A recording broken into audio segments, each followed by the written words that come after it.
Hello friends, welcome to our YouTube channel तैयारी exam की। तो आज के इस वीडियो में हम कक्षा 12वीं जीव विज्ञान से अध्याय है यहाँ पे 4 वंशागति और विविधता के सिद्धांत से माइंड मैप और long question answer, short question answer and objective question देखने वाले हैं और परीक्षा के दृष्टिकोण से कुछ इंपॉर्टेंट पॉइंट्स भी देखने वाले हैं। तो वीडियो को एंड तक देखें। चैनल पे नए हैं तो चैनल को सब्सक्राइब करके बेल आइकन को प्रेस कर ले ताकि हमारे आने वाली वीडियो की नोटिफिकेशन सबसे पहले आप तक पहुंचे। तो आइए स्टार्ट करते हैं। जैसा कि आप सभी देख सकते हैं, हम यहाँ पे आ चुके हैं वंशागति और विविधता के सिद्धांत, principles of inheritance and variation. तो यहाँ पे देखिए, सबसे पहले हम माइंड मैप देख रहे हैं। इससे आप लोग शॉर्टकट में सारे चीज़ को अच्छे से अपने माइंड में सेट कर सकते हो। यहाँ पे देखिए, सबसे पहले यहाँ से शुरू करते हैं, ठीक है। प्रभाविता का नियम, तो ये यहाँ पे विसंयोजन का नियम या स्वतंत्र अपव्यूहन का नियम। और यहाँ पे देखिए वंशागति एवं विविधता के सिद्धांत। तो इसमें सबसे पहले मेंडलीय विकार आते हैं। इसमें दात्र कोशिका अरक्तता और हीमोफीलिया आता है, ठीक है। और आगे यहाँ पे अपने प्रयोग के सर्वेक्षण हेतु मटर पौधे का चयन किया था किसने? तो मेंडल ने, ठीक है। आगे है यहाँ पे नन मेंडलीय वंशागति, यहाँ पे है पेलियोट्रोपी। आगे है यहाँ पे अपूर्ण प्रभाविता, फिनोटाइपिक तथा जीनोटाइपिक अनुपात, समान पुष्प का रंग, मिराबिलिस जलापा। और यहाँ पे दिया गया है बहु अलीलीय एबीओ रक्त समूह, ठीक है। और यहाँ पे है अपने प्रयोग के सर्वेक्षण हेतु मटर के पौधे का चयन किया किसने? तो मेंडल ने। और यहाँ पे दिया गया है गुणसूत्रीय विकार की बात करें तो डाउन सिंड्रोम, क्लाइनफेल्टर सिंड्रोम और टर्नर सिंड्रोम आ जाएगा, ठीक है। और यहाँ पे है उत्परिवर्तन डीएनए खंड में अचानक आनुवांशिक बदलाव। और ये कितने प्रकार के होते हैं? तो 2 प्रकार के होते हैं। कौन कौन से हैं? तो यहाँ पे है फ्रेम शिफ्ट उत्परिवर्तन, डीएनए खंड की कमी या बढ़त। और यहाँ पे है बिंदु उत्परिवर्तन, डीएनए की एकल छाप जोड़ा में परिवर्तन, ठीक है। और आगे है यहाँ पे गुणसूत्रीय सिद्धांत। यहाँ पे दिया गया सटन एवं बोवेरी द्वारा ड्रोसोफिला यहाँ पे है मिलेनोगैस्टर में प्रतिपादित। और गुणसूत्रीय सिद्धांत को मोर्गन ने सूत्रबद्ध किया और यहाँ पे है मोर्गन ने शब्द लिंकेज दिया, ठीक है। और यहाँ पे 2 बचा हुआ है। एक में है एकल संकर का फिनोटाइपिक अनुपात 3:1 है। और यहाँ पे है द्विसंकर का फिनोटाइपिक अनुपात 9:3:3:1 है। एकल संकर का पूछेगा तो 3:1, अगर द्विसंकर का पूछेगा तो 9:3:3:1, ठीक है। ये बात आपको इतना याद रखना है, ठीक है। आइए अब चलते हैं, कुछ इंपॉर्टेंट पॉइंट्स दिए गए हैं। यहाँ पे है मेंडल के वंशागति के नियम, Mendel's law of inheritance. Important points है कुछ, इसे हम लोग देखते हैं अच्छे से। तो वीडियो को एंड तक देखें, बहुत ही इम्पोर्टेंट है। यहाँ पे है आनुवंशिकी यानी कि जेनेटिक्स विज्ञान की वह शाखा है जिसमें हम माता पिता तथा संतान के समान या असमान गुणों का अध्ययन करते हैं, आनुवंशिकी कहते हैं, ठीक है। आगे है यहाँ पे आनुवंशिकता, जिसे हेरिडिटी बोलते हैं। संतति में पैतृक लक्षणों के संचरण को आनुवंशिकता कहते हैं। आगे है यहाँ पे युग्म विकल्पी, इसे एलील कहते हैं। तो जीवों में स्थित जीनों के वैकल्पिक प्रकार जैसे लंबा तथा बौना पौधा आदि को युग्म विकल्पी कहते हैं, ठीक है। आगे है यहाँ पे जीन, विशेष लक्षण के लिए आनुवंशिकी की मूलभूत इकाई को जीन कहते हैं। अब यहाँ पे देखिए ऑब्जेक्टिव क्वेश्चन है कुछ जो कि एग्जाम के दृष्टिकोण से बहुत महत्वपूर्ण है, क्योंकि प्रीवियस 10 से 12 ईयर पहले के प्रश्न में पूछे गए हैं, ठीक है। यहाँ पे है पृथक्करण के सिद्धांत को और क्या कहते हैं, और ये 2021 के फाइनल बोर्ड एग्जाम में पूछे गए प्रश्न है। ए में है प्रभाविता का नियम, बी में है स्वतंत्र अपव्यूहन का नियम, सी में है युग्मक की शुद्धता का नियम और डी में है इनमें से कोई नहीं। तो इसका सही उत्तर हो जाएगा ऑप्शन सी, ठीक है, यानी कि युग्मक की शुद्धता का नियम। प्रश्न संख्या 2 आता है यहाँ पे, मेंडल ने प्रतिपादित किया और ये 2015 और 2021 के फाइनल बोर्ड एग्जाम में पूछे गए प्रश्न हैं। ठीक है, ऑप्शन ए में है संलग्नता का नियम, बी में है 10% ऊर्जा का नियम, सी में आनुवंशिकता का नियम और डी में इनमें से कोई नहीं। तो इसका सही उत्तर हो जाएगा ऑप्शन सी यानी कि आनुवंशिकता का नियम। ठीक है, प्रश्न संख्या 3 आता है यहाँ पे, अर्जित गुणों के वर्षागति का सिद्धांत किनके द्वारा दिया गया, और ये 2017 के फाइनल बोर्ड एग्जाम में पूछे गए प्रश्न है। 4 ऑप्शन दिए गए, ए में है डार्विन, बी में है लेमार्क, सी में है डे ब्रिज और डी में है हिकेल। तो 3 का सही उत्तर हो जाएगा ऑप्शन बी हो जाएगा, लेमार्क ने अर्जित गुणों के वंशागति का सिद्धांत दिया था। ठीक है, ये बात आप सभी को याद रखनी है। प्रश्न संख्या 4 है, आनुवांशिकी के जनक हैं तो कौन है। ए में ह्यूगो डिब्रिज, बी में है मॉर्गन, सी में है मेंडल और डी में है डार्विन। तो 4 का यहाँ पे सही उत्तर हो जाएगा ऑप्शन सी यानी कि मेंडल। ठीक है, प्रश्न संख्या 5 है, बहुत ही इंपॉर्टेंट क्वेश्चन है। मेंडल ने चयन किया क्या, तो ए में है चना, बी में है पाइनस, सी में है टमाटर और डी में है गार्डन मटर। तो ध्यान देंगे, इसका सही उत्तर हो जाएगा ऑप्शन डी यानी कि गार्डन मटर, और ये 2011 के फाइनल बोर्ड एग्जाम में पूछे गए प्रश्न है। ठीक है, तो यहाँ पे देखिए एक प्रश्न है, उद्धरण आधारित प्रश्न क्या है, निम्नलिखित प्रश्न संख्या 6 से 8 तक के लिए एक उदाहरण दिया गया है, उसे ध्यान से पढ़ें और प्रश्नों के सही उत्तर 4 विकल्पों में से चुनें। और ये 2011 के फाइनल बोर्ड एग्जाम में पूछे गए प्रश्न थे। लक्षणों के स्थानांतरण की प्रक्रिया को मेंडल द्वारा स्थापित किया गया जब उन्होंने पाइसम से टाइबम मटर है यहाँ पे कि पौधे के 7 लक्षणों के साथ आनुवांशिक लक्षणों का अध्ययन किया। मेंडल ने कुछ सिद्धांत बनाए जो आगे चलकर आनुवांशिकता के नियम कहे गए। मेंडल ने दिखाया कि प्रत्येक लक्षण एक कारक द्वारा नियंत्रित किया जाता है जो बाद में जीन कहा जाने लगा। वह जोड़े में या युग्म विकल्पी रूप में पाया जाता है। युग्म विकल्पी या एलील प्रभावी कारक के साथ विषम युग्मजी अवस्था में भी प्रभावी अप्रभावी संबंध दिखाते हैं। इस प्रकार एक कारक युग्मकों के निर्माण के लिए समय निश्चित रूप से पृथक रहते हैं ताकि युग्मक में विकल्पी लक्षणों का कोई एक कारक उपस्थित हो। पृथक्करण के सिद्धांत को युग्मकों की शुद्धता के नियम से भी जाना जाता है। और यहाँ पे देखिए प्रश्न संख्या 6 है, मेंडल ने कितने लक्षणों का अध्ययन किया, तो आपको वहाँ पे उदाहरण में लिखा हुआ था ए में 5, बी में 4, सी में 7 और डी में 3। सही उत्तर हो जाएगा ऑप्शन सी यानी कि 7।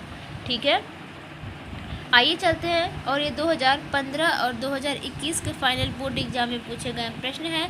ठीक है, प्रश्न संख्या 7 है, मेंडल ने प्रतिपादित या ए में सहलग्नता का नियम, बी में आनुवांशिकता का नियम, सी में है थर्मोडायनामिक्स का नियम और डी में है इनमें से कोई नहीं। तो इसका सही उत्तर हो जाएगा ऑप्शन बी यानी कि आनुवांशिकता का नियम। ये सभी बात आपको याद रखनी है।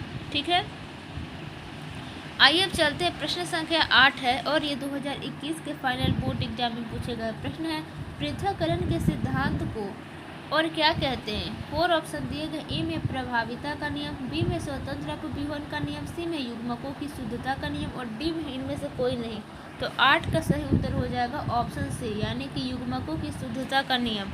ओके, आइए चलते हैं, प्रश्न संख्या 9 है। हालांकि ये इस टाइप का उदाहरण इस टाइप का अब नहीं आता है उतना एग्जाम में, लेकिन एक तरह से आप पढ़ ही लीजिए तो फ़ायदा ही होगा, हानि तो होगा नहीं। ठीक है, अब देखिए यहाँ पे प्रश्न संख्या 9 कह रहा है, कथन 1, संतति में माता पिता से ग्रहण किए गए लक्षण आनुवांशिकी कहलाता है। और ये 2012 के फाइनल बोर्ड एग्जाम में पूछे गए प्रश्न है। यहाँ पे कथन 2, मेंडल ने आनुवांशिकी के सिद्धांत का प्रतिपादित किया। तो 4 ऑप्शन दिए गए हैं, ई में दोनों कथन सही है तथा कथन 2 कथन 1 की सही व्याख्या है, बी में दोनों कथन सही है परंतु कथन 2 कथन 1 की सही व्याख्या नहीं है, सी में कथन 1 असत्य है परंतु कथन 2 असत्य है। ठीक है, यहाँ पे सत्य होना चाहिए, एक तरह से गलत टाइप कर दिया है। और डी में कथन 1 असत्य है परंतु कथन 2 सत्य है। तो इसका जो करेक्ट आंसर हो जाएगा ऑप्शन बी हो जाएगा, यानी कि दोनों कथन सही है परंतु कथन 2 कथन 1 की सही व्याख्या नहीं है। ओके, आइए अब चलते हैं, कुछ यहाँ पे लघुत्तरीय प्रश्न दिए गए, शॉर्ट आंसर टाइप क्वेश्चन। और ये 2021 के फाइनल बोर्ड एग्जाम में पूछे गए प्रश्न है। मेंडल की सफलता के कारण का वर्णन करें। तो मेंडल की सफलताएं क्या क्या थी, तो उनको आपको वर्णन करना है। ठीक है, तो देखिए यहाँ पे इसका उत्तर दिया गया है। ग्रेगर जॉर्ज मेंडल को आनुवंशिकी के पिता कहते हैं तथा इनके द्वारा प्रतिपादित नियम को मेंडलिज्म, ठीक है, या मेंडल की आनुवंशिकता का नियम कहते हैं। इस सिद्धांत के अनुसार प्रत्येक जीवों के विभिन्न गुणों का संचरण पीढ़ी दर पीढ़ी होते रहता है। मेंडल ने अपने प्रयोग के लिए मटर के पौधा का चयन किया क्योंकि यह आकार में छोटा तथा अल्प जीवन काल का होता है। मेंडलवाद के दो प्रमुख सिद्धांत निम्नलिखित है। ए में है पृथक्करण का नियम, ध्यान देंगे, और बी में है स्वतंत्र अपव्यूहन का नियम, ठीक है। आइए अब चलते हैं, कुछ इंपॉर्टेंट पॉइंट्स दिए गए हैं उसे हम लोग देख लेते हैं। तो यहाँ पे देखिए, एक जीन की वंशागति, इनहेरिटेंस ऑफ वन जीन, ठीक है। यहाँ पे इंपॉर्टेंट पॉइंट्स यहाँ पे दिया गया है। प्रभावी गुण, इसे डोमिनेंट ट्रेट कहते हैं। संकरण के बाद पहली पीढ़ी में विपरीत गुणों के जोड़ों में दिखाई पड़ने वाला लक्षण। और अप्रभावी गुण में है यहाँ पे रिसेसिव ट्रेट, संकरण के बाद पहली पीढ़ी में विपरीत गुणों के जोड़ों में मौजूद रहते हुए नहीं दिखाई पड़ने वाला लक्षण। आगे यहाँ पे F1 पीढ़ी, इसे फर्स्ट फिलियल यहाँ पे जनरेशन, दो जनकों के संकरण से बनी पहली पीढ़ी, और दूसरा में है यहाँ पे अगला में F2 पीढ़ी, सेकेंड फिलियल यहाँ पे जनरेशन। F1 पीढ़ी के दो जीवों के संकरण द्वारा बनने वाली पीढ़ी, ठीक है। यहाँ पे है एकल संकर यानी कि मोनोहाइब्रिड क्रॉस, एक जोड़ी विभेदी गुणों के बीच एक क्रॉस का पौधों के बीच का एकल संकर कहलाता है, जैसे लंबा और बौना पौधा, ठीक है। यहाँ पे देखिए ऑब्जेक्टिव क्वेश्चन कुछ दिया गया है, वस्तुनिष्ठ प्रश्न जो कि एग्जाम के दृष्टिकोण से बहुत ही महत्वपूर्ण है, और ये 2021 के फाइनल बोर्ड एग्जाम में पूछे गए प्रश्न हैं। एक में कह रहा है मेंडल का नियम का एक अपवाद है। कौन सा अपवाद है? ई में है यहाँ पे प्रभाविता, बी में है युग्मक की शुद्धता, सी में संलग्नता, और डी में है स्वतंत्र अपव्यूहन। तो इसका जो सही उत्तर हो जाएगा वो ऑप्शन सी हो जाएगा, यानी कि संलग्नता, ठीक है। आइए चलते हैं प्रश्न संख्या 2 की तरफ। कह रहा है F2 संतति की बाह्य लक्षणी अनुपात अपूर्ण प्रभाविता की स्थिति में क्या होता है, ठीक है। गलती से मिसप्रिंट हो गया है, और ये 2019 के फाइनल बोर्ड एग्जाम में पूछे गए प्रश्न हैं। तो 4 ऑप्शन दिए गए हैं। ए में है 3:1, बी में है 2:2, सी में है 1:2:1, और डी में है इनमें से कोई नहीं। तो 2 का यहाँ पे जो सही उत्तर हो जाएगा ऑप्शन सी हो जाएगा, 1:2:1, ठीक है। प्रश्न संख्या 3 है यहाँ पे, एक संकरण क्रॉस का फिनोटाइपिक अनुपात क्या है, और ये 2017 के फाइनल बोर्ड एग्जाम में पूछे गए प्रश्न हैं। तो यहाँ पे ए में है 1:2:1, बी में है 3:1, सी में है 9:3:3:1, और डी में है इनमें से कोई नहीं। तो 3 का यहाँ पे जो सही उत्तर हो जाएगा ऑप्शन बी हो जाएगा, 3:1, ठीक है। आइए चलते हैं प्रश्न संख्या 4 की तरफ। क्वेश्चन कह रहा है मानव रुधिर एवी वर्ग में, यहाँ पे देखिए ए में है एंटीबॉडी उपस्थित होते हैं, बी में एंटीबॉडी अनुपस्थित होते हैं, ठीक है, सी में एंटीबॉडी उपस्थित होते हैं, और डी में एंटीबॉडी भी उपस्थित होते हैं, ठीक है। तो 4 का यहाँ पे जो सही उत्तर हो जाएगा वो ऑप्शन बी हो जाएगा, यानी कि एंटीबॉडी अनुपस्थित रहते हैं। और ये 2015 के फाइनल बोर्ड एग्जाम में पूछे गए प्रश्न है। प्रश्न संख्या यहाँ पे 5 आता है, मनुष्य में मात्रात्मक लक्षण का उदाहरण है, 2022 में आया था। ए में बालों का रंग, बी में त्वचा का रंग, सी में नाक का आकार, और डी में आँखों का रंग। तो 5 का यहाँ पे जो सही उत्तर हो जाएगा वो ऑप्शन बी हो जाएगा, यानी कि त्वचा का रंग। ये बात आप सभी को याद रखनी है। प्रश्न संख्या 6 है, एक जीन के विभिन्न रूपों को कहा जाता है, और ये 2022 के फाइनल बोर्ड एग्जाम में पूछे गए प्रश्न हैं। ए में पूरक जीन, बी में है युग्म विकल्पी एलील, सी में संपूरक जीन, और डी में है विषम युग्मनज। तो 6 का यहाँ पे जो सही उत्तर हो जाएगा वो ऑप्शन बी हो जाएगा, युग्म विकल्पी, इसे एलील कहते हैं, ठीक है। अब देखें यहाँ पे लघु उत्तरीय प्रश्न है, शॉर्ट आंसर टाइप क्वेश्चन। प्रश्न संख्या 1 है, किसी एक उदाहरण के साथ पृथक्करण के नियम का वर्णन करें, और ये 2019 के फाइनल बोर्ड एग्जाम में पूछे गए प्रश्न हैं, ठीक है।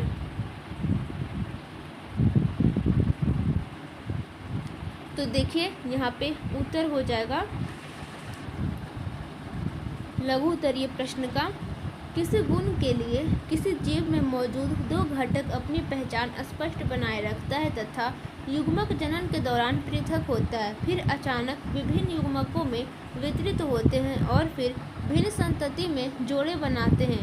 प्रोबेबिलिटी के सिद्धांत के हिसाब से जैसे किसी शुद्ध लंबे मटर पौधा तथा बोना मटर पौधा के बीच एकल संकर संकरण।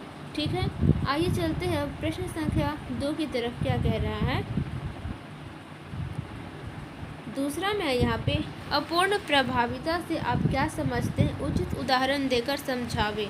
ठीक है, और ये क्वेश्चन 2018 के फाइनल बोर्ड एग्जाम में पूछे गए प्रश्न है। तो सभी प्रीवियस ईयर के क्वेश्चन हैं, तो आप सभी को वीडियो को एंड तक देखना है। तो उत्तर में लिखेंगे आप सभी, इसमें प्रभावी कारक पूर्ण रूप से अपने गुणों को प्रकट नहीं कर पाता, जिसके कारण बीज का फिनोटाइप बनता है जो दोनों ही पेरेंट्स से अलग होता है। उदाहरण के लिए यहाँ पे गुलाब लाल रंग प्रभावी होता है सफ़ेद रंग पर। यहाँ पे सेमी कर्ली या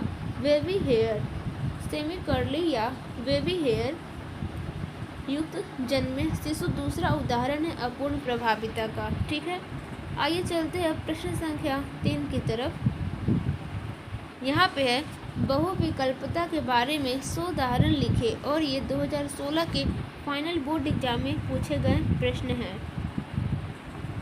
तो उत्तर में आप लोग लिखेंगे, बहुविकल्पता में एक ही जीन के 2 से अधिक अलील एक ही लोकस पर होते हैं। ऐसा एक ही जीन में बारंबार दिशा में उत्परिवर्तन के कारण होता है, जैसे फर्स्ट में ड्रोसोफिला का आई कलर, ठीक है, और दूसरा में खरगोश का कोट कलर।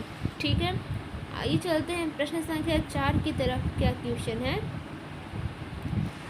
यहाँ पे एक संकर क्रॉस के आधार पर मेंडल के प्रतिपादित नियम को लिखे, और ये 2015 के फाइनल बोर्ड एग्जाम में पूछे गए प्रश्न हैं। तो इसका उत्तर क्या हो जाएगा? मेंडल ने आनुवंशिकता के नियम को प्रतिपादित किया, जिसमें गुणों को पीढ़ी दर पीढ़ी वहन किया जाता है। आनुवंशिकता के 3 नियम हैं। पहला में पृथकीकरण का नियम, दूसरा में विसंयोजन नियम, और तीसरा में है प्रभाविता का नियम। ठीक है, प्रश्न संख्या 5 पे चलते हैं। प्रश्न संख्या 5 क्या कह रहा है? यहाँ पे है सहलग्नता को परिभाषित करें, और ये क्वेश्चन 2011 के फाइनल बोर्ड एग्जाम में पूछे गए प्रश्न हैं, और 2 अंक स्तरीय है, लघु स्तरीय प्रश्न। ठीक है, तो आपको सहलग्नता को परिभाषित करना है।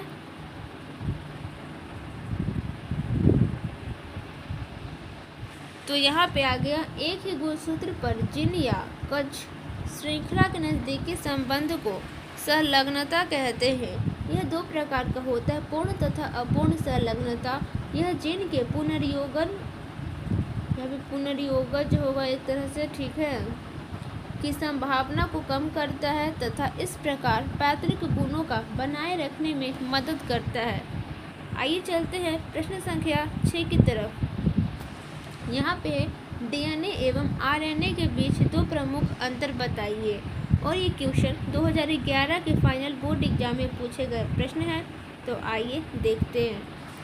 तो उत्तर है यहाँ पे डीएनए तथा आरएनए के 2 प्रमुख अंतर निम्नलिखित है। यहाँ पे डीएनए लिख देंगे और यहाँ पे आरएनए, यहाँ पे फर्स्ट सेकेंड। ठीक है, इस तरह से आप लोग लिख देंगे। यहाँ पे है, यह मुख्यतः केंद्रक के गुणसूत्र में पाया जाता है, और आरएनए में यह केंद्रक तथा कोशिका द्रव में पाया जाता है। डीएनए की बात करें तो यह द्विवलयित 2 पूरक यहाँ पे पॉलीन्यूक्लियोटाइड्स कड़ी से बना होता है। यह एक वलीय एकल या पॉलीन्यूक्लियोटाइड से बना होता है। अब देखिए यहाँ पे प्रश्न संख्या 7 है, सहप्रभाविता तथा अपूर्ण प्रभाविता को परिभाषित करें, और ये 2022 के फाइनल बोर्ड एग्जाम में पूछे गए प्रश्न हैं। ठीक है, तो उत्तर देखिए यहाँ पे आप सभी। सहप्रभाविता ऐसी घटना है जिससे F1 पीढ़ी दोनों जनकों से मिलती जुलती है। इसका एक उदाहरण है मानव में ABO रुधिर वर्गों का निर्धारण करने वाली विभिन्न प्रकार की RBC ABO रुधिर वर्गों का नियंत्रण जीन फर्स्ट करती है, जिसके 3 एलील जीन आई करती है, जिसके 3 एलील IA, IB तथा I होते हैं। एलील IA तथा IB है अतः यदि किसी व्यक्ति दोनों एलील यानी कि IA एवं IB हो तो रक्त समूह AB का निर्धारण होता है। ऐसा दोनों एलील की सहप्रभाविता के कारण ही हो पाता है। अपूर्ण प्रभाविता इसमें कोई प्रभावी एलील किसी अप्रभावी एलील के गुणों को पूरी तरह नहीं ढक पाता है। ठीक है, आइए चलते हैं अब आगे क्या दिया गया क्वेश्चन। तो यहाँ पे देखिए 5.3 है, 2 जीनों की वंशागति इनहेरिटेंस ऑफ 2 जीन। यहाँ पे इम्पॉर्टेंट पॉइंट्स दिए गए हैं, इसे देख लेते हैं जल्दी से।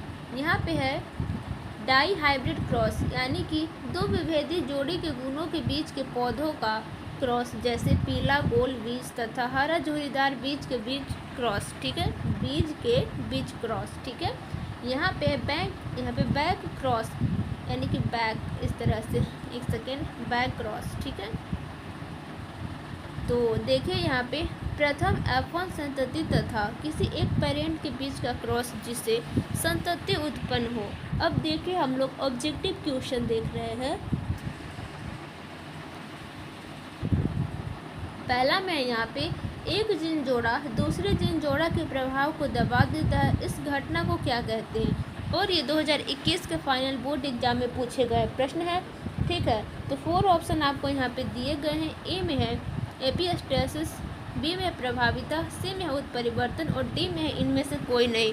तो इसका जो सही उत्तर हो जाएगा वो ऑप्शन ए हो जाएगा, एपिस्टेसिस।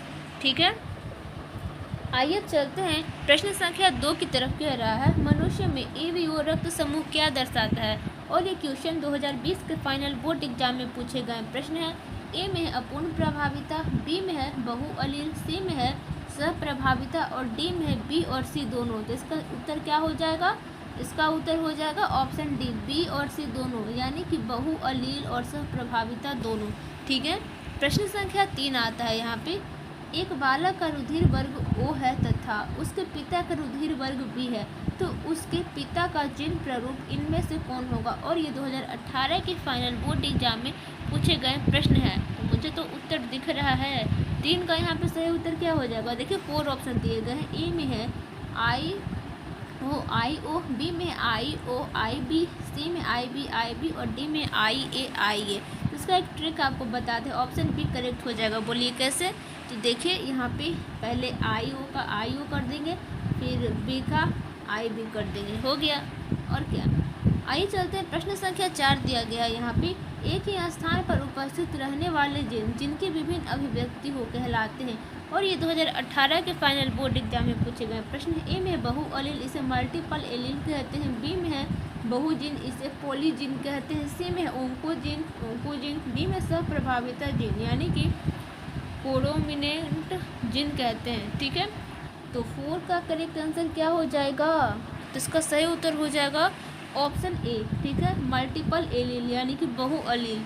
ठीक है, आइए चलते हैं प्रश्न संख्या 5 दिया गया है। इनमें से कौन सा रक्त समूह सार्वभौमिक रक्तदाता है? और ये 2017 के फाइनल बोर्ड एग्जाम में पूछे गए प्रश्न है, तो आप सभी को नहीं पता है। 4 ऑप्शन दिए गए हैं। ए में है बी और बी में है ए, सी में है AB और डी में है O। तो इसका करेक्ट आंसर हो जाएगा ऑप्शन डी यानी कि O, यानी कि ये सभी को रक्तदान करता है, O ग्रुप वाला। ठीक है, ये बात आप सभी को याद रखनी है। प्रश्न संख्या और यहाँ पे 6 है जो कि 2016 में पूछे गए प्रश्न है।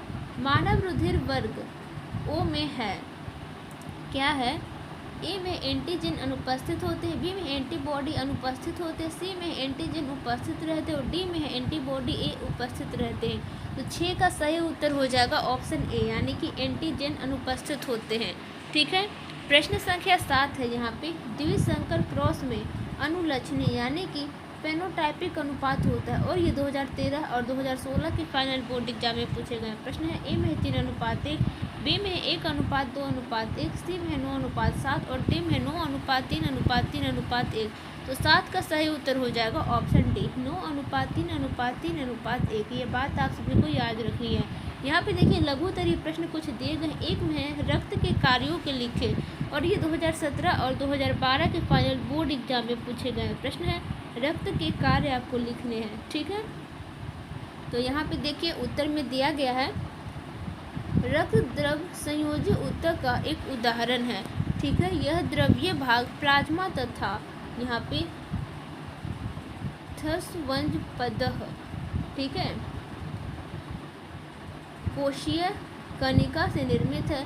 प्लाज्मा में विभिन्न घुलित अकार्बनिक तथा कार्बनिक अवयव पाए जाते हैं। कोशिकीय कणिका आरबीसी, डब्ल्यूबीसी तथा प्लेटलेट्स के रूप में रहती है।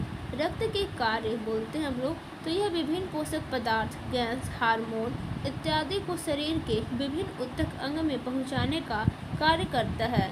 ठीक, आइए चलते हैं अब आगे के लघु उत्तरीय प्रश्न में क्या कह रहा है। ठीक है, दूसरा में है यहाँ पे एक संकर क्रॉस तथा द्विसंकर क्रॉस के फिनोटाइपिक अनुपातों को लिखें, और ये 2014 के फाइनल बोर्ड एग्जाम में पूछे गए प्रश्न है। तो आइए देखते हैं। तो देखिए इसका उत्तर हो जाएगा एक संकर क्रॉस का फिनोटाइपिक अनुपात 3:1 हो जाएगा, और द्विसंकर क्रॉस का फिनोटाइपिक अनुपात पूछे तो 9:3:3:1 हो जाएगा। ठीक है, आइए चलते हैं प्रश्न संख्या 3 की तरफ। क्या कह रहा है, यहाँ पे है द्विसंकर यानी कि डाई हाइब्रिड क्रॉस के जीनोटाइपिक अनुपात को लिखें, और ये 2014 के फाइनल बोर्ड एग्जाम में पूछे गए प्रश्न है।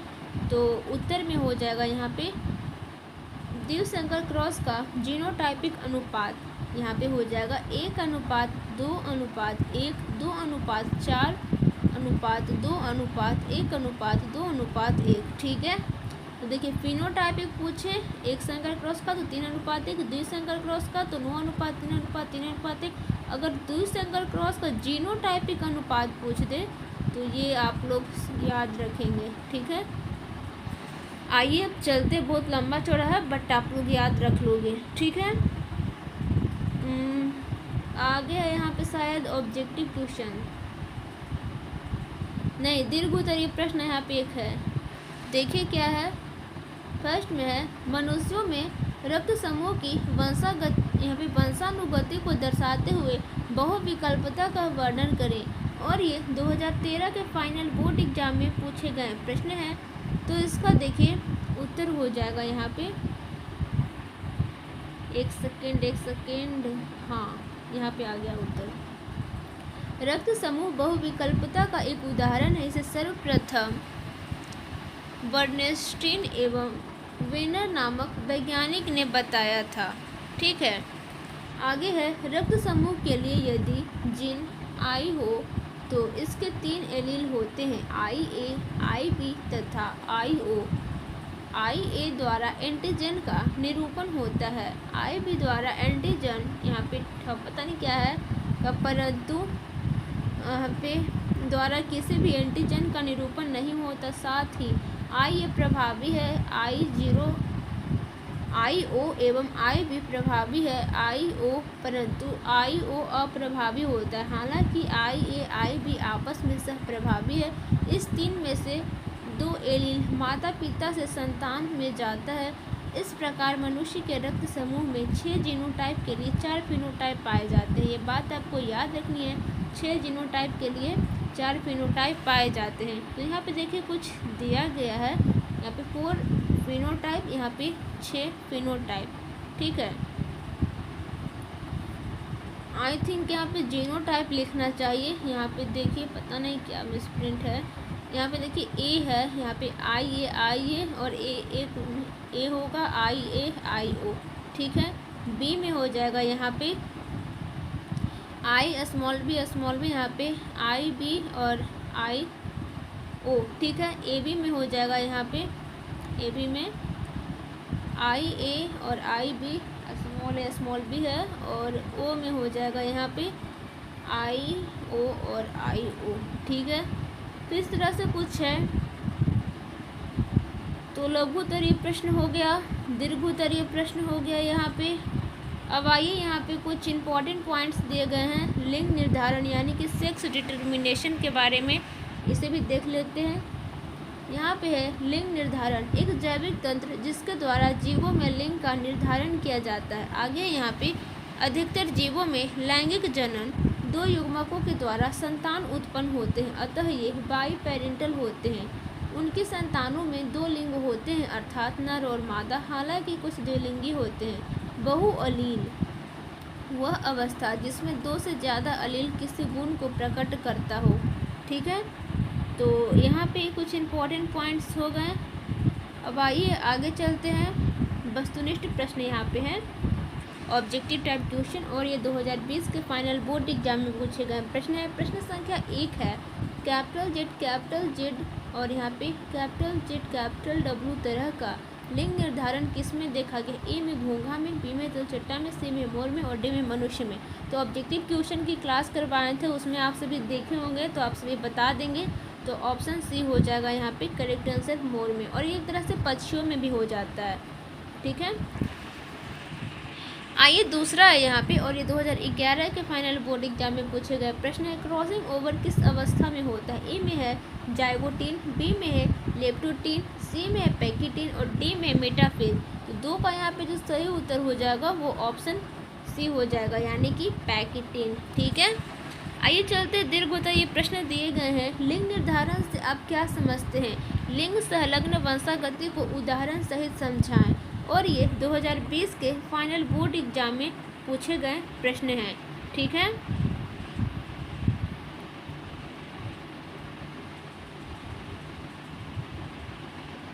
तो इसका उत्तर यहाँ पे आप सभी देख लीजिए, दिया गया है। लिंग निर्धारण किसी शिशु अर्थात नर या मादा के रूप में जो निषेचन के समय होता है तथा लिंग गुणसूत्र X और Y के रूप में मनुष्य में पाया जाता है।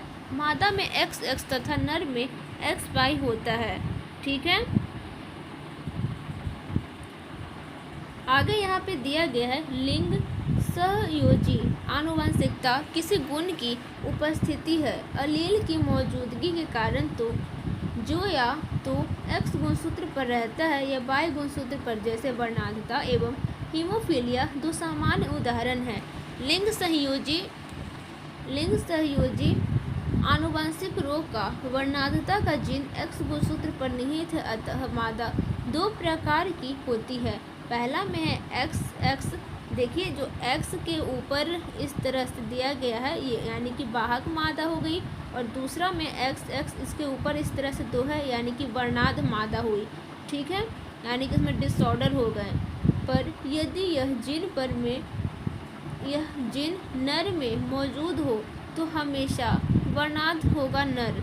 ठीक है, अगर यह जीन नर में मौजूद हो तो नर हमेशा वर्णांध होगा, क्योंकि नर में एक ही X गुणसूत्र पाया जाता है।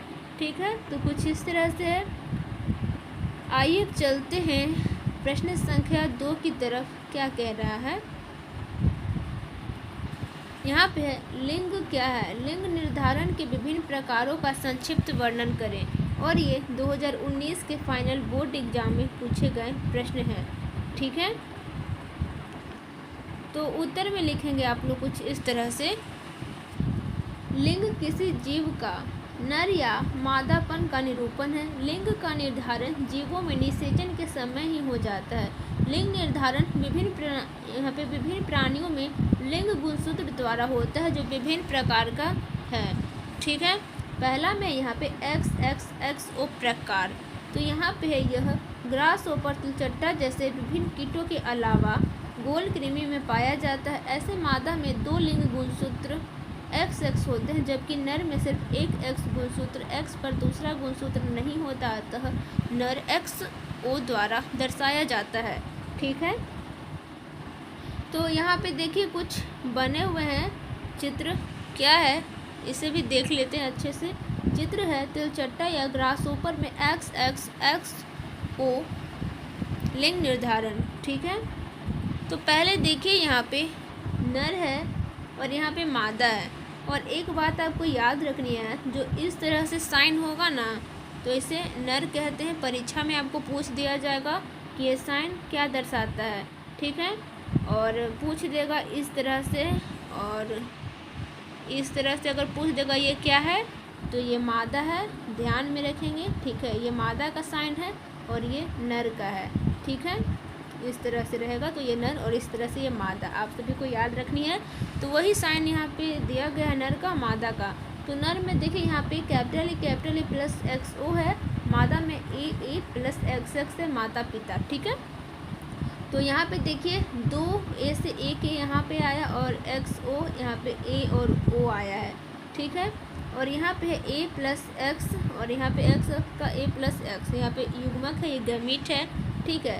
तो यहाँ से a आया और यहाँ से a आया तो डबल a हो गया, और यहाँ से x और यहाँ से x आया तो डबल x, तो a प्लस x होगा तो यहाँ पे मादा होगी, ठीक है। और यहाँ से a आया, ठीक है, और यहाँ से भी a आया तो डबल a हो गया, और यहाँ से x आया और यहाँ से x आया, ठीक है, यानी कि a प्लस x, तो ये भी मादा होगी, ठीक है। इसमें डबल x है यानी कि मादा हो गई, ठीक है।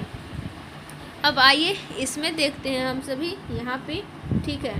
तो देखिए यहाँ से a आया और यहाँ से a आया तो डबल a हो गया, ठीक है। और यहाँ से x आया और यहाँ से o आया तो xo हो गया, तो ये क्या हो जाएगा, नर हो जाएगा, ठीक है। वहीं देखिए यहाँ से a आया और यहाँ से a आया डबल a, और यहाँ से o आया और यहाँ से x आया तो ये नर हो गया, संतति, ठीक है। तो ये युग्मक है। तो ध्यान देंगे यहाँ पे कहना क्या चाह रहा है, यहाँ पे कहना ये चाह रहा है a प्लस x होगा तो मादा, a प्लस x मादा, अगर यहाँ पे a प्लस xo हो गया तो ये नर हो गया, और यहाँ पे a प्लस xo तो ये नर हो गया, ठीक है। तो ये तिलचट्टा ग्रासहॉपर में इसी तरह से होता है, ठीक है। तो आइए अब चलते हैं थोड़ा सा और आगे देख लेते हैं, कुछ और यहाँ पे दिए गए हैं। ZW या ZZ प्रकार, यह पक्षी तथा कुछ सरीसृप में होता है। और तीसरा में ZO ZZ प्रकार, यह तितली तथा मोथ यानी कि फटिंगा में होता है, फटिंगा, ठीक है। तो प्रश्न संख्या 2 हो गया। एक और प्रश्न है दीर्घोत्तरीय प्रश्न का, उसे भी हम लोग देख लेते हैं।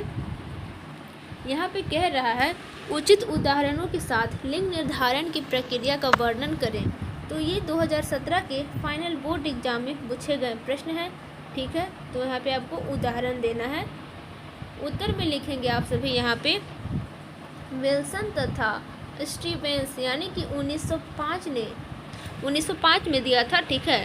तो वही बोल रहा है विल्सन तथा स्टीवेंस ने सर्वप्रथम लिंग निर्धारण के लिए गुणसूत्रीय सिद्धांत को दिया था।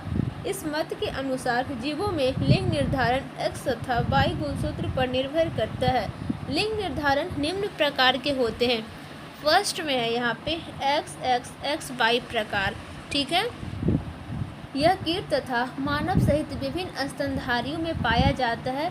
मादा में XX तथा नर में XY गुणसूत्र द्वारा लिंग निर्धारण होता है, ठीक है। सेकेंड में आता है XXXO प्रकार, तो यहाँ पे आ जाएगा यह गोल कृमि तथा तिलचट्टा सहित कुछ कीटों में होता है, जिसमें मादा में XX पर नर में सिर्फ एक X गुणसूत्र होते हैं, ठीक है। और यहाँ पे थर्ड में Z यहाँ पे O और ZZ प्रकार, ठीक है। यहाँ पे यह तितली तथा मौत में पाया जाता है। ऐसी मादाएं में सिर्फ एक Z गुणसूत्र होते हैं, जबकि दूसरा सेट अनुपस्थित होता है, जबकि नर में दोनों ZZ सेट होता है। ये बात आप सभी को याद रखनी है, दोनों सेट होता है, ZZ के गुणसूत्र होते हैं। मादा में ऐसे दो गुणसूत्र उपस्थित होते हैं, ठीक है। ये बात आप सभी को याद रखनी है, ठीक है। मादाएं में सिर्फ एक Z गुणसूत्र होते हैं। आइए चलते हैं आगे की तरफ, क्या कह रहा है क्वेश्चन देख लेते हैं। तो दीर्घोत्तरीय प्रश्न हम लोग तो देख लिए थे। अब यहाँ पे देखिए कुछ इम्पॉर्टेंट पॉइंट्स दिए गए हैं, ये सभी आप लोग ध्यान में रखेंगे। उत्परिवर्तन, इसे म्यूटेशन कहते हैं। इम्पॉर्टेंट पॉइंट्स से कुछ, ठीक है। यहाँ पे सहलग्नता, इसे लिंकेज कहते हैं।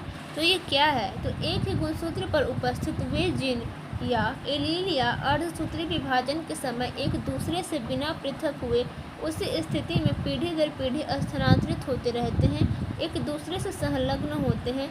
ऐसी घटना को सहलग्नता कहते हैं। आगे यहाँ पे उत्परिवर्तन यानी कि म्यूटेशन, यह किसी भी जीव में अचानक होने वाला विशाल असतत भिन्नता है जो वंशागत होता है। आगे का प्रश्न है वस्तुनिष्ठ प्रश्न, ऑब्जेक्टिव टाइप क्वेश्चन, इसे भी देख लेते हैं। फर्स्ट में है क्रॉसिंग ओवर किस अवस्था में होता है, और ये 2012 आपका ए 2012 के पता नहीं क्या लिखा है, तो इसका फाइनल बोर्ड एग्जाम में पूछे गए थे प्रश्न। तो देखिए यहाँ पे 4 ऑप्शन दिए गए हैं। ए में है क्रॉसिंग ओवर किस अवस्था में होता है, ए में है लेप्टोटीन, बी में है साइटोकाइनेसिस, ठीक है, सी में है पैक्टिन और डी में है डाइकाइनेसिस, ठीक है। तो ए का यहाँ पे सही उत्तर हो जाएगा, क्या हो जाएगा, ऑप्शन सी हो जाएगा, ठीक है, यानी कि पैक्टिन, ठीक है। प्रश्न संख्या 2 आता है यहाँ पे, ट्राइसोमी 2n+1 के कारण बच्चे मंद बुद्धि के होते हैं, उसे क्या कहते हैं। तो यहाँ पे +1 बोल रहा है ना, तो यहाँ पे देखिए ए में है फिलाडेल्फिया, ठीक है, फिलाडेल्फिया, बी में डाउन सिंड्रोम और सी में है एल्बिनिज्म और डी में इनमें से कोई नहीं। तो ऑब्जेक्टिव क्वेश्चन आपको करवाए थे, ये 2016 के फाइनल बोर्ड एग्जाम में पूछे गए प्रश्न है। तो 2 का सही उत्तर हो जाएगा डाउन सिंड्रोम। देखिए डाउन का आएगा तो आप लोग +1 कर लेना, ठीक है, +1 कर लेना डाउन कहे तो, ठीक है, और टर्नर कहे तो 1 माइनस कर देना, ठीक है। तीसरा में यहाँ पे कानों पर बाल की बहुलता का जिन पाया जाता है, और ये 2013 के यहाँ पे फाइनल बोर्ड एग्जाम में पूछे गए प्रश्न है। ए में एक्स क्रोमोसोम पर, बी में है वाई क्रोमोसोम पर, सी में लिंग निर्धारणीय क्रोमोसोम पर और डी में अलिंग क्रोमोसोम पर। तो 3 का यहाँ पे जो सही उत्तर हो जाएगा वो ऑप्शन बी हो जाएगा, यानी कि वाई क्रोमोसोम पर, ठीक है। आइए चलते हैं, प्रश्न संख्या 4 क्या कह रहा है, विभिन्नता का मुख्य स्रोत है। ए में समसूत्री विभाजन, बी में उत्परिवर्तन, सी में अर्धसूत्री विभाजन और डी में निषेचन। तो 4 का सही उत्तर हो जाएगा ऑप्शन बी, यानी कि उत्परिवर्तन, ठीक है। प्रश्न संख्या 5 है यहाँ पे, जो कि एग्जाम के दृष्टिकोण से बहुत ही महत्वपूर्ण है। कथन 1, हीमोफीलिया एक लिंग संलग्न अप्रभावी रोग है। कथन 2, हीमोफीलिया का जिन एक्स गुणसूत्र पर पाया जाता है। तो कौन सा ऑप्शन सही हो जाएगा, ए में है दोनों कथन सही है तथा कथन 2 कथन 1 की सही व्याख्या करता है। बी में है दोनों कथन सही है परंतु कथन 2 कथन 1 की सही व्याख्या नहीं है। सी में कथन 1 सही है परंतु कथन 2 असत्य है। डी में कथन 1 असत्य है परंतु कथन 2 सत्य है। तो 5 का सही उत्तर हो जाएगा ऑप्शन बी, दोनों कथन सही है परंतु कथन 2 कथन पहला का सही व्याख्या नहीं है, ठीक है। अब देखिए कुछ दीर्घोत्तरीय प्रश्न है। यहाँ पे क्या कह रहा है, जिन विनिमय को परिभाषित करें, आरेखित चित्रों की मदद से इसकी प्रक्रिया का वर्णन करें। और ये 2017, 2020, 2021, 2022 के फाइनल बोर्ड एग्जाम में पूछे गए प्रश्न हो सकता है आपके आने वाले फाइनल बोर्ड एग्जाम में भी ये प्रश्न पूछ दे, ठीक है। तो आइए चलते हैं, इसका उत्तर देख लेते हैं हम सभी। तो यहाँ पे देखिए इसका उत्तर हो जाएगा दीर्घोत्तरीय प्रश्न का, क्रॉसिंग ओवर में जीन का पुनर्योगज होता है। 2 समजात गुणसूत्र के आनुवांशिक पदार्थ के आदान प्रदान के कारण यह 2 समजात गुणसूत्र के नॉन सिस्टर क्रोमेटिड्स के खंड के आपसी आदान प्रदान द्वारा होता है। यहाँ पे है क्रॉसिंग ओवर की क्रियाविधि। तो यहाँ पे देखिए क्रॉसिंग ओवर द्वारा जीन का पुनर्योगन गुणसूत्र पर होता है। क्रॉसिंग ओवर वाले जगह पर यहाँ पे कियाज्मा का निर्माण होता है। यह आदान प्रदान यानी कि रेसिप्रोकल समानुपात होता है, अर्थात 2 आदान प्रदान करने वाले गुणसूत्र के समान आकार में होता है, लेकिन कभी कभी क्रॉसिंग ओवर असमान भी होते हैं। तो देख लीजिए यहाँ पे कुछ इस तरह से चित्र दिया गया है। यहाँ पे फर्स्ट में एकल विनिमय है, इसमें देखिए कैपिटल ए में सभी दिया गया है, ABCD, यहाँ पे भी ABCD, यहाँ पे थोड़ा सा अप डाउन है, थोड़ा सा आप लोग देख लेंगे, ठीक है। और ये वाला है डार्क है, BC नीचे देख लें, और यहाँ पे ABCD कुछ इस तरह से दिया गया है। और आगे है पारस्परिक द्वितीय विनिमय, ठीक है। तो यहाँ पे पारस्परिक द्वितीय विनिमय यहाँ से देख सकते हैं, ABCD करके दिया गया है, B यहाँ पे है, यहाँ पे ABCD करके इस तरह से दिया गया है, IA यहाँ पे है, C capital C small c करके, और यहाँ पे capital D small d ABCD करके दिया गया है, ठीक है। आप सभी देख लेंगे, ठीक है। PDF आपको अपलोड है। पूरक द्वितीय विनिमय में कुछ इस तरह से दिया गया है जिन, ठीक है, ये आप लोग देख लेंगे इस तरह से, ठीक है। ABCD करके यहाँ पे खाली है, यहाँ पे रंगीन है, इस तरह से ABCD करके, ठीक है। तो देख लेंगे। आगे यहाँ पे क्रॉसिंग ओवर कई प्रकार से होता है। पहला में है एकल जीन विनिमय, यदि दो नॉन सिस्टर क्रोमेटिड के एकल बिंदु पर जिन विनिमय होता है, और दूसरा में यहाँ पे द्विजिन विनिमय, यदि दो नॉन सिस्टर क्रोमेटिड्स के दो बिंदु पर अलग अलग जिन विनिमय होता है। तीसरा में यहाँ पे बहुजिन विनिमय, यदि दो नॉन सिस्टर क्रोमेटिड्स के कई बिंदु पर जिन विनिमय होता है। ठीक है, आइए चलते हैं प्रश्न संख्या 2 की तरफ। क्या कह रहा है क्वेश्चन? दीर्घोत्तरीय प्रश्न हम लोग देख रहे थे। हाँ, तो यहाँ पर देख लीजिए, विनिमय से आप क्या समझते हैं? विनिमय की क्रियाविधि का वर्णन चित्र सहित करें। और ये 2016 के फाइनल बोर्ड एग्जाम में पूछे गए प्रश्न हैं। ठीक है, तो चित्र सहित करने कह रहा है, तो यहाँ पे देखिए उत्तर आ गया अच्छा सा प्यारा सा। तो देख लीजिए, विनिमय में जिन के क्रॉसिंग ओवर द्वारा आनुवंशिक पदार्थ का आदान प्रदान होता है। दो समजात गुणसूत्र के बीच, यह नॉन सिस्टर क्रोमेटिड के दो समजात गुणसूत्र के बीच परस्पर आदान प्रदान की क्रिया है। ठीक है, आगे यहाँ पे विनिमय की क्रिया विधि, विनिमय द्वारा गुणसूत्र पर जिन का पुनर्योगज होता है। ऐसे विनिमय के स्थान जो दृष्टिगत होता है उसे कियाज मेटा कहते हैं। आदान प्रदान यानी कि रेसिप्रोकल होता है, अर्थात आदान प्रदान करने वाले गुणसूत्री खंड समान होते हैं। तो देखिए यहाँ पे चित्र दिया गया है। तो सबसे पहले क्या है, यहाँ पे समजात का नॉन सिस्टर क्रोमेटिड्स, यहाँ पे ट्रेड है, यहाँ पे देखिए गुणसूत्र बना हुआ है, प्रोफेज 1 है फर्स्ट, और यहाँ पे प्रोफेज फर्स्ट का पैकेटिन अवस्था कुछ इस तरह से, पहले देखिए सिंगल था, अब दोनों इस तरह से जुड़ गए हैं। विनिमय का किया जमाटा भाग। ठीक है, और यहाँ पे आ गया, तो देखिए ये कुछ पहले इस तरह से था, अब इसका कलर चेंज हो गया थोड़ा सा। ठीक है, प्रोफेज सेकेंड में आता है, तो ये इस तरह से फिर होके दोनों अलग हो जाता है, फिर इसका पुनर्योगज होगा। ठीक है, तो ये कुछ इस तरह से अलग हो जाएगा। ठीक है, तो यहाँ पे देख लीजिए पुत्री कोशिका है, माता पिता के प्रकार, और यहाँ पे माता पिता के प्रकार ये। ठीक है, तो कुछ इस तरह से दिया गया है। ओके, और यहाँ पे कुछ बात दिए गए हैं, इसे भी देख लेते हैं। विनिमय की क्रिया विधि कई प्रकार से होते हैं। तो यहाँ पे फर्स्ट में है सिनाप्सिस, यह जाइगोटिन अवस्था में होता है। दूसरा में है विनिमय, यह पाइकेटिन अवस्था में होता है। तीसरा में टेट्राड अवस्था। ठीक है, अब आइए चलते हैं फटाफट आगे के क्वेश्चन की तरफ। प्रश्न संख्या 3 क्या कह रहा है दीर्घोत्तरीय प्रश्न में? यहाँ पे है, निम्नलिखित से आप क्या समझते हैं? तो देखिए 2014 के फाइनल बोर्ड एग्जाम में पूछे गए प्रश्न। ए में है सूक्ष्म उत्परिवर्तन, बी में है बृहत उत्परिवर्तन, सी में है गुणसूत्रीय उत्परिवर्तन। तो आइए सभी के बारे में हम लोग देखते हैं, आपको बताना है सभी के बारे में। तो 3 का ए है यहाँ पे सूक्ष्म उत्परिवर्तन। ठीक है, तो इसे बिंदु उत्परिवर्तन भी कहते हैं, जिसमें सिर्फ एक क्षारीय न्यूक्लियोटाइड का प्रतिस्थापन दूसरे न्यूक्लियोटाइड द्वारा होता है। बी में है यहाँ पे बृहत उत्परिवर्तन, यह बृहत रूप से होने वाला उत्परिवर्तन है, आनुवांशिक संरचना में जीन के बदलाव द्वारा, जो विभिन्न रचनात्मक जीन को नियंत्रित करता है।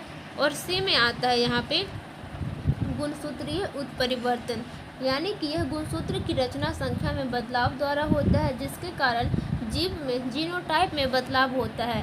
ठीक है, तो आइए अब यहाँ पे दीर्घोत्तरीय प्रश्न समाप्त होते हैं। अब यहाँ पे कुछ इम्पॉर्टेंट पॉइंट्स दिए गए हैं, उसे देख लेते हैं। ठीक है, तो यहाँ पे है 5.6 में आनुवांशिक विकार, इसे जेनेटिक डिसऑर्डर्स भी कहते हैं। इम्पॉर्टेंट पॉइंट है यहाँ पे, आनुवांशिक विकार वैसे रोग हैं जो डीएनए के संपूर्ण या कुछ भाग में बदलाव द्वारा होते हैं। यहाँ पे दिया गया है, यदि आनुवांशिक विकार किसी एक जीन से हो उत्परिवर्तन द्वारा, जैसे सिकल सेल एनीमिया। यहाँ पे है यौन संलग्न आनुवंशिकता, जब विशिष्ट गुणों का जीन लिंग गुणसूत्र पर हो तो इसे यौन संलग्न आनुवंशिकता कहते हैं। यहाँ पे है वर्णांधता, ऐसे व्यक्ति लाल तथा हरा रंग में विभेद करने में असमर्थ होता है। ध्यान देंगे, लाल और हरा, ग्रीन और रेड। ठीक है, ऐसे रोग के जीन किसी व्यक्ति के एक्स गुणसूत्र पर होते हैं, ये बात भी आपको याद रखनी है। अब यहाँ पे है बहुगुणिता, इसे प्लोइडी कहते हैं। कोशिका विभाजन के समय होने वाली गड़बड़ियों से गुणसूत्र की संख्या में परिवर्तन को बहुगुणिता कहते हैं। ठीक है, यहाँ पे देखिए कुछ वस्तुनिष्ठ प्रश्न दिए गए हैं, ऑब्जेक्टिव टाइप क्वेश्चन, तो इसे भी हम सभी देख लेते हैं। यहाँ पे पूछा गया है टर्नर सिंड्रोम में कितने गुणसूत्र होते हैं, तो हम आपको बताए थे। ठीक है, ए में 45, बी में 46, सी में 47 और डी में ही इनमें से कोई नहीं, तो इसका करेक्ट आंसर हो जाएगा ऑप्शन ए, यानी कि 45। ठीक है, डाउन में एक बढ़ जाता है, टर्नर में एक घट जाता है। ठीक है, प्रश्न संख्या 2 है यहाँ पे, सिकल कोशिका एनीमिया, इसे सिकल सेल एनीमिया भी कहते हैं, किस प्रकार का रोग है? ए में लिंग संबंधित रोग, बी में ऑटोसोम संबंधित रोग, सी में कमी जनित रोग और डी में मेटाबॉलिक या कायिक या चयापचय संबंधित रोग। तो इसका सही उत्तर हो जाएगा ऑप्शन बी, यानी कि ऑटोसोम संबंधित रोग। ठीक है, ऑटोसोम संबंधी रोग और 2019 के फाइनल बोर्ड एग्जाम में पूछे गए प्रश्न है। प्रश्न संख्या 3 है, दात्र कोशिका अरक्तता प्रदर्शित करता है, और ये 2018 के फाइनल बोर्ड एग्जाम में पूछे गए प्रश्न है। ए में है एपिस्टेसिस, बी में सहप्रभाविता, सी में है प्लियोट्रोपी और डी में है अपूर्ण प्रभाविता। तो 3 का यहाँ पे सही उत्तर हो जाएगा ऑप्शन सी, यानी कि प्लियोट्रोपी। ठीक है, अब देखिए प्रश्न संख्या 4 है, थोड़ा सा ये हैवी क्वेश्चन है, 2018 के फाइनल बोर्ड एग्जाम में पूछे गए थे। देखिए क्वेश्चन क्या कह रहा है, एक सामान्य दृष्टि वाली महिला जिसके पिता वर्णांध है कि शादी एक सामान्य दृष्टि वाले पुरुष से होती है, तब उसके होने वाले पुत्र एवं पुत्री में वर्णांधता की संभावना इनमें से क्या होगी। बहुत ही हलवा सा क्वेश्चन है। ठीक है, लॉन्ग क्वेश्चन छोड़ के इसे आप लोग पढ़े ही नहीं, ये तो गलत बात है। ए में है 25% वर्णांध पुत्र एवं लक्षण प्रारूपी सभी साधारण दृष्टि वाले पुत्री, बी में 50% वर्णांध पुत्र एवं 50% सामान्य दृष्टि वाली पुत्री, सी में 50% वर्णांध पुत्र एवं 50% वर्णांध पुत्री और डी में सभी पुत्र सामान्य दृष्टि वाले एवं वर्णांध पुत्री। तो यहाँ पे 50% वाला होगा इसका उत्तर। आपको ऑब्जेक्टिव क्वेश्चन में करवाए थे हम, तो बी में हो जाएगा 50% वर्णांध पुत्र एवं 50% सामान्य दृष्टि वाले पुत्री, दोनों भी हो सकता है। ठीक है, अब आइए चलते हैं प्रश्न संख्या 5 दिया गया 2018 के फाइनल बोर्ड एग्जाम में पूछे गए थे प्रश्न। 21वें गुणसूत्र के ट्राइसोमी से कौन सी आनुवांशिक बीमारी होती है?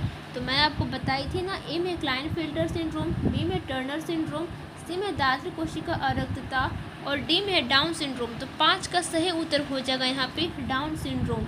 ठीक है, डाउन सिंड्रोम में एक बढ़ता है। ठीक है, तो आइए चलते हैं प्रश्न संख्या 6 है यहाँ पे, वर्णांधता में रोगी नहीं पहचान पाता है। क्या नहीं पहचान पाता है? आपको बहुत बार बताए हैं। ए में लाल तथा पीला रंग, बी में लाल तथा हरा रंग, सी में नीला तथा हरा रंग और डी में है इनमें से कोई नहीं। 2015 के फाइनल बोर्ड एग्जाम में पूछे गए प्रश्न है, आँख मूंद के लगा देना, ऑप्शन बी सही हो जाएगा, लाल तथा हरा रंग, रेड एंड ग्रीन कलर वर्णांधता में रोगी नहीं पहचान पाता है। ठीक है, 7 है यहाँ पे, निम्न में कौन सा रोग हीमोग्लोबिन त्रुटि के कारण होता है? और ये 2011 के फाइनल बोर्ड एग्जाम में पूछे गए प्रश्न है। ए में डाउन सिंड्रोम, सी में क्लाइनफेल्टर सिंड्रोम, डी में फिनाइलकीटोन्यूरिया, तो ये सभी तो खत्म हो गया, तो डी में सिकल सेल एनीमिया, तो ऑप्शन डी करेक्ट आंसर हो जाएगा। ठीक है, सो आई होप आप सभी को वीडियो अच्छा लग रहा होगा। अब यहाँ पे देखिए कुछ लघुतरीय प्रश्न दिए गए, इसे भी देख लेते हैं। फर्स्ट में है क्लाइनफेल्टर सिंड्रोम पर प्रकाश डाले, और ये 2019 और 2021 के फाइनल बोर्ड एग्जाम में पूछे गए प्रश्न है। तो बचपन में जब हम लोग भी पढ़ा करते थे तो लाइट जलाएं, तो नहीं, ऐसा नहीं होता। प्रकाश डाले मतलब आपको इसके बारे में बताना है। ठीक है, अच्छे से डिफाइन करना है। तो यहाँ पे देखिए फर्स्ट में है, ऐसे आनुवांशिक विकार में मनुष्य में एक अतिरिक्त यानी कि अर्थात कुल 47 गुणसूत्र होते हैं, बराबर 44 प्लस XX बाई ऐसे व्यक्ति में कुछ मादा का गुण आ जाता है, अतः इसे नर बांझ यानी कि अस्टेराइड कहते हैं। जो किन्नर हिजरा वगैरह आप लोग देखते हो ना, जो कि लड़की भी होती है लेकिन उसमें कुछ पुरुष वाले यानी कि कुछ मादा का गुण भी आ जाता है। ठीक है, तो X बाई तो है, पुरुष तो है लेकिन X और आ गया, यानी कि इसमें कुछ मादा का गुण आ जाता है, तो इसे नर बांझ कहते हैं। ठीक है, तो आइए चलते हैं प्रश्न संख्या 2 की तरफ। क्या कह रहा है लघुतरीय प्रश्न में, यहाँ पे देख सकते हो आप सभी। गुणसूत्रीय विकार से आप क्या समझते हैं, ऐसे विकारों के नाम लिखें। और ये 2020 के फाइनल बोर्ड एग्जाम में पूछे गए प्रश्न है, ठीक है। तो उत्तर में आप सभी लिखेंगे, गुणसूत्रीय विकार एक या अधिक गुणसूत्र के असामान्य विन्यास के अनुपस्थित या अत्यधिक होने के कारण होता है। उदाहरण के तौर पर फर्स्ट में यहाँ पे डाउन सिंड्रोम जो 21वें गुणसूत्र पर अतिरिक्त गुणसूत्र की मौजूदगी से होता है। दूसरा में है टर्नर सिंड्रोम जो महिलाओं में एक्स गुणसूत्र के नुकसान से होता है, ठीक है। आइए चलते हैं लघुत्तरीय प्रश्न संख्या 3 क्या है। यहाँ पे है हीमोफीलिया में क्या होता है, और ये 2012 के फाइनल बोर्ड एग्जाम में पूछे गए प्रश्न है।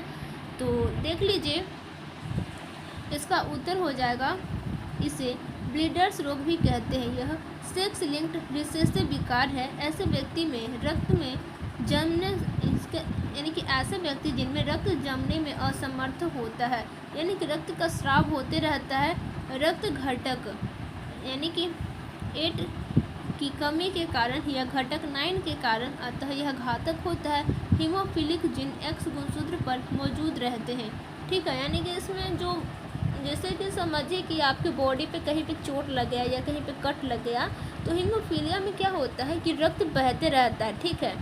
तो ये रक्त का थक्का नहीं जमता है, मतलब कि रक्त रुकता नहीं है। अगर ये किसी में पाया जाता है तो उस व्यक्ति की जल्दी मौत हो जाती है, ठीक है। बॉडी जो रक्त को थक्का बनाने में असमर्थ रहता है। अब आइए चलते हैं, प्रश्न संख्या 4 है, मनुष्य में किन्हीं 2 गुणसूत्रीय विकारों के नाम बताएं। और ये 2022 के फाइनल बोर्ड एग्जाम में पूछे गए प्रश्न हैं। तो देख लीजिए इसका उत्तर क्या हो जाएगा। मनुष्य में 2 गुणसूत्रीय विकार निम्नलिखित है। पहला में डाउन सिंड्रोम और दूसरा में टर्नर सिंड्रोम, ठीक है।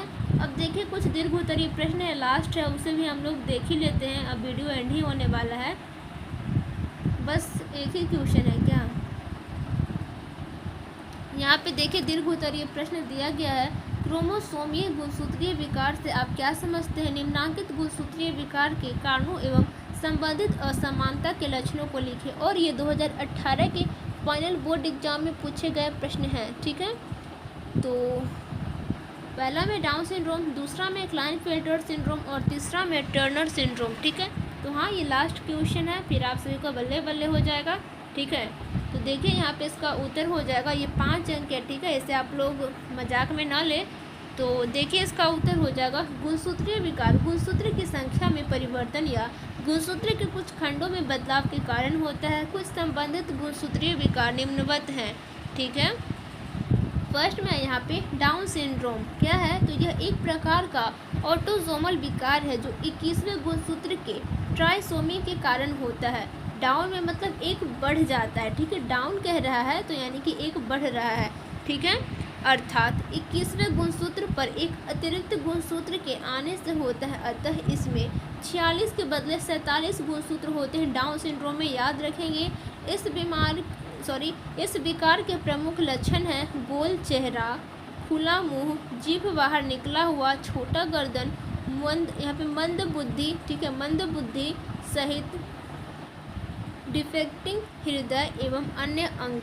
ओके, अब आइए बात करते हैं क्लाइनफेल्टर सिंड्रोम की। तो यह एक्स गुणसूत्र के ट्राइसोमी के कारण होता है। अतः ऐसे व्यक्ति में 46 के बदले 47 गुणसूत्र पाए जाते हैं। तो क्लाइनफेल्टर सिंड्रोम में भी एक बढ़ जाता है। ऐसे व्यक्ति के प्रमुख लक्षण है अविकसित वृषण, यानी कि जो उनका टेस्टिस होता है, जो नर का जो प्राथमिक अंग होता है वो अविकसित वृषण होता है, ठीक है।